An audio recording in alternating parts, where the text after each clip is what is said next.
Hello, once again. And we go, interestingly, from a super long article dedicated entirely to every single plausible but not entirely comprehensive history of Chris's hypocrisy. Now we move on to, incidentally, a much shorter article, but one that is going to be packed with discussion nonetheless. That is Chris and kindness. Yet to be completed due to stress, also because instances are very few and far between. But let's go over this, shall we? I knew they were trolls, but they had good intentions, and they were genuinely kind individuals. I am not listening to your bullshit. Chris showing that he prefers kindness over reason, which here's the problem with this, is that in what way did Chris know that the trolls had good intentions? Also, if he knew they were trolls, then why did he go along with what they were doing and asking him to do? So, no, Chris can't, no, that's... So, you may even say kindness over reason, but he may legitimately be lying anyway to himself. For I am the kind and compassionate Garlistine Chandler, Chris proclaiming his kindness and his ability to roll his R's. Incidentally, making Chris sound like a doomed turkey. Anyway, despite all of his moments of rage, death threats, lies, and yuck, Chris does have a soft side, and he is not afraid to show it. As of recently, he will more often than not be motivated to do kind acts towards other people, even towards complete strangers, due to his autism and upbringing making it difficult to empathize with others. These attempts are often awkward and occasionally cross the line to disrespect.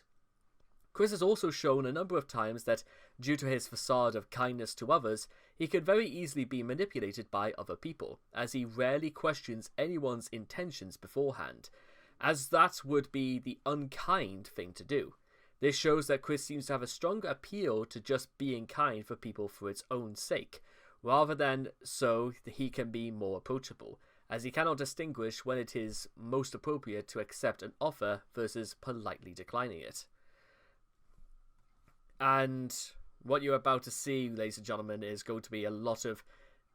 There's going to be some very conflicting and maybe some very nuanced things with this, so whether or not you want to say that Chris is only doing it just because he knows it's going to save him face, not because he genuinely believes in it, is going to be entirely up for debate, which I'm not going to say, just from reading this, that out of a sense of duty, not out of any sense of morality, is one thing you can argue for or against, and there are many reasons for this, but we'll go to it. Origins of his kindness. Given his obsessions with fictional media and what we know about his formative years, it's very likely that Chris learned much of his ideals and how to act towards others from watching television as a child. Note that Chris once stated on a school assignment that he considers TV an effective part of child rearing. Among 80s cartoons like Transformers and The Smurfs, he has specifically cited Care Bears, and especially the adventures of the American Rabbit, his first role model before Sonic the Hedgehog and other influences. This might also explain why Chris preaches the importance of virtues he has demonstrably failed to live up to for years and still does, sees the world with a simplistic black and white morality, recites anyone telling him hard truths because they don't sound nice and sympathetic enough, easily latches onto anything seemingly beneficial to him without a second thought, and so forth. His tendencies towards binary perception and poor perception of reality presumably didn't help one bit either way. So, possibly from what you can almost gather from a lot of this is whether or not, I suppose the question is whether or not Chris will show kindness to those who affect him, or rather those to kindness towards those who actually do. What is the intention behind Chris being kind? What is the intention of what his influences have taught him to be kind? Or rather, maybe in particular, what is the motive? What does Chris believe being kind is? What does he believe that when you do something kind for somebody, what do you expect in return? Does Chris... That. There are plenty more things to ask in this vein, but we'll continue. Chris and his morality. Save sorbet and buying Lego. And Chris, this is obviously a very, notable case of this, because does Chris prioritize the needs of something else other than himself, or does Chris satisfy his own needs by resorting to what he does best? Pro tip. Please be aware that this Chris described below evolved into a literal motherfucker in early June 2021 and slept with his mother every 3 days until Chris was finally ordered out of Bob's house on the 30th of July by social services. Revisiting this page may be a difficult task, altering this older portrait of our selfish but harmless idiot would make it harder to illustrate the changes in him and his ability to justify all of his own actions, however depraved. So yeah, this is the sort of thing immediately where you could say that with any questions of Chris being kind are almost thrown out the window, because anyone who is willing to do this with the intentions, and well, whatever his intentions were, or rather just if this was done out of revenge or whatever else, I'll let you be the judge. Like his beliefs on religion and gender, Chris's stance on morality is difficult to interpret. Chris often claims that he is a kind, good-natured, saintly person that doesn't deserve scorn. To a certain extent, he's right, but for all of the wrong reasons. Despite what one may think about Chris, the reality is that he is relatively harmless and somewhat capable of distinguishing right and wrong.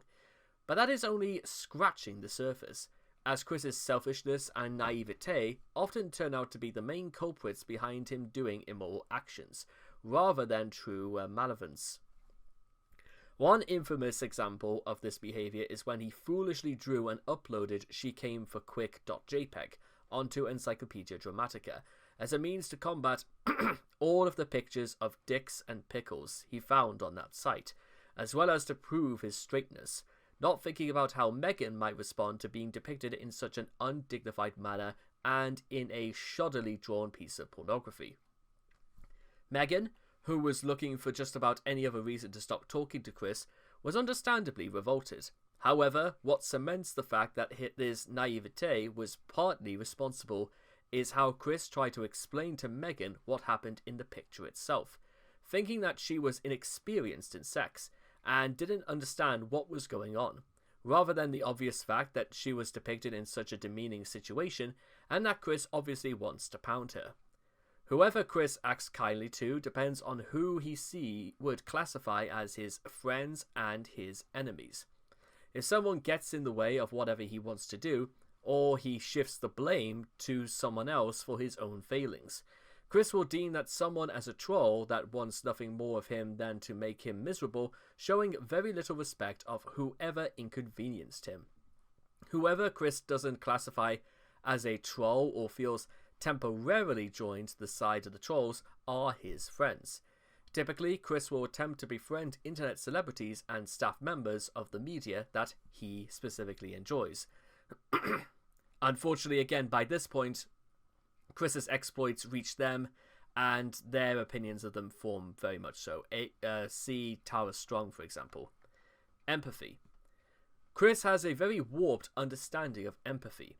This could be attributed to his autism, not always, but sometimes, as autistic people generally have empathy or difficulty with empathy or to empathize with other people, although Chris's case has much more to do with his upbringing. His dubious, if virtually non-existent, ability to empathize has also led him to denounce most anyone with whom he had a conflict as mean, heartless, or even flat-out villainous, irrespective of all evidence pointing towards responsibility for turmoil falling on him.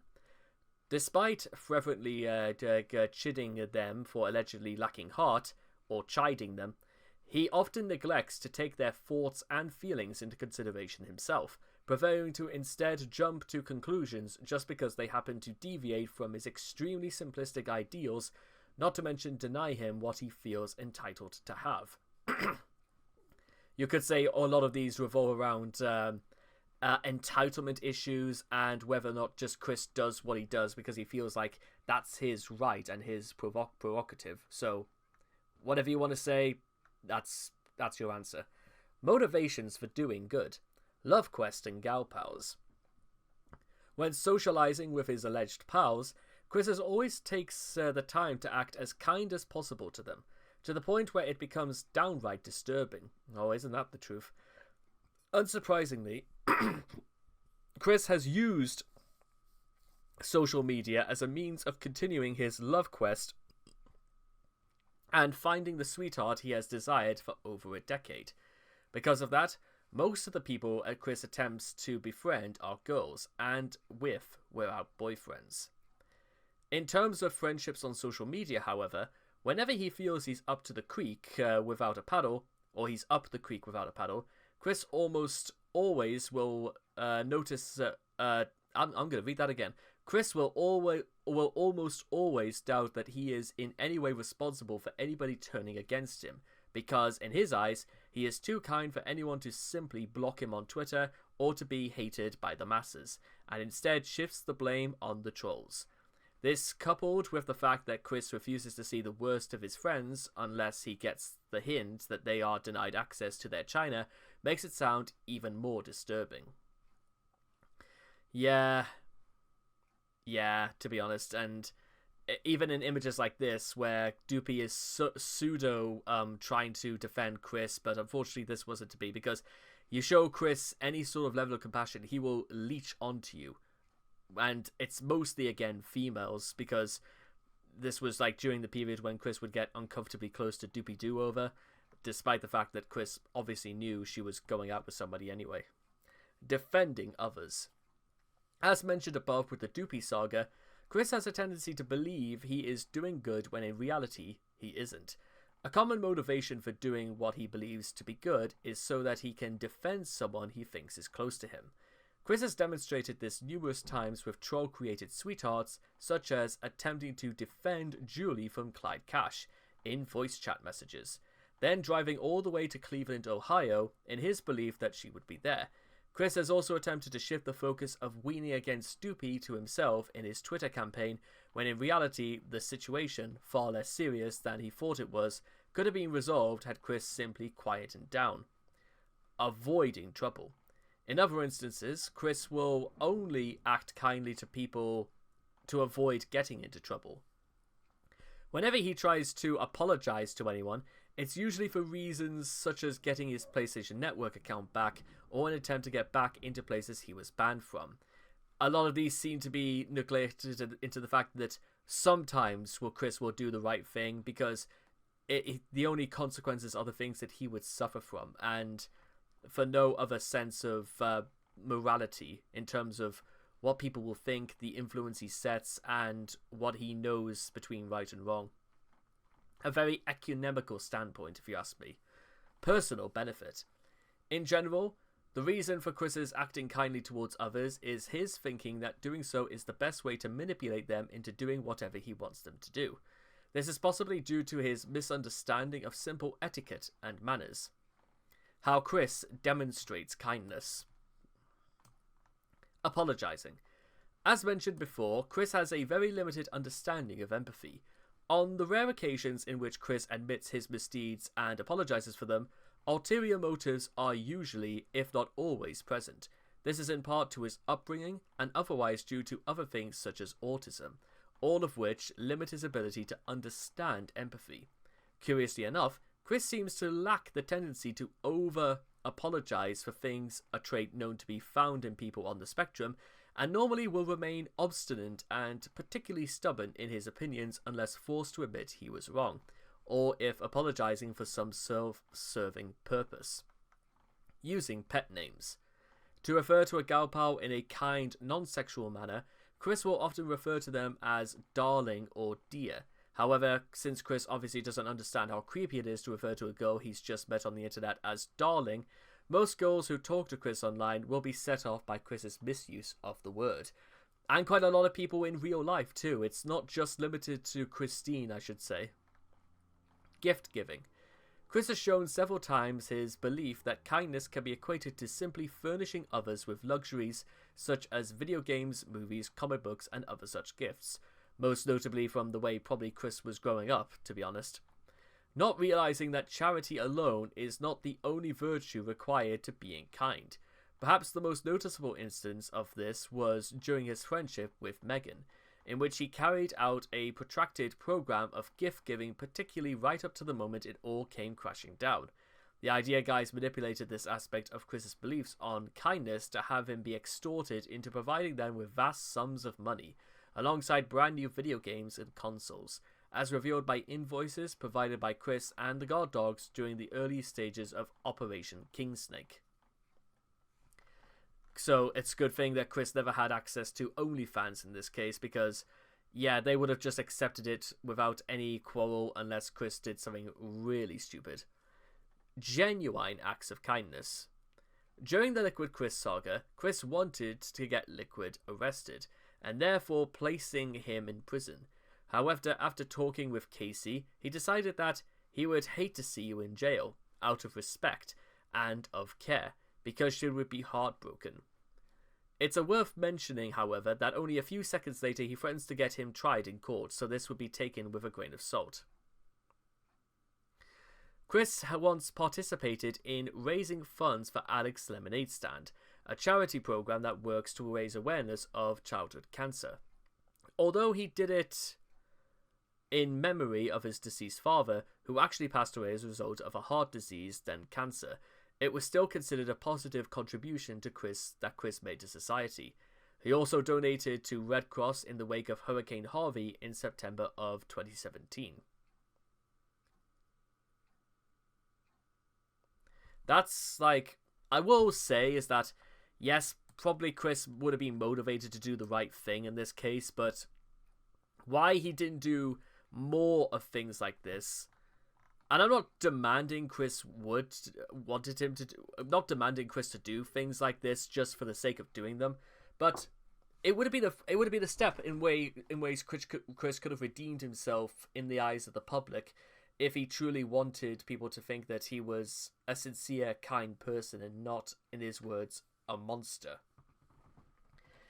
Every single twist and turn we go through these series, ladies and gentlemen, my image about Chris, or my feelings about him, are somewhat blurred, mostly because if this is how he was brought up, and this is how he was left to his own devices, and because of the things that he did, was there absolutely no other choice that Chris had in his mind about what he could have done?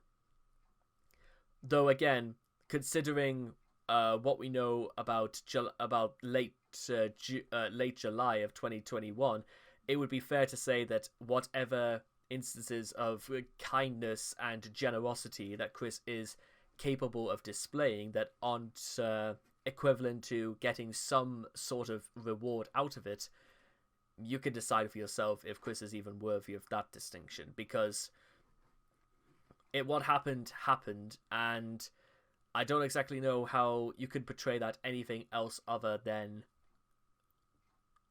mostly because, again, Chris disclosed to Dylan Thomas that about what happened, and Chris even disclosed that Bob on several occasions asked Chris to stop. So with that being said, do you think Chris is a kind person? Do you think he has reasons to be kind? Do you think the only reasons he was ever kind was when he could get something out of it? Or is he just dubiously motivated to do kind things? I'll leave that up to you. And I cannot wait to see all of you guys again in the next video. Take care, and bye-bye for now.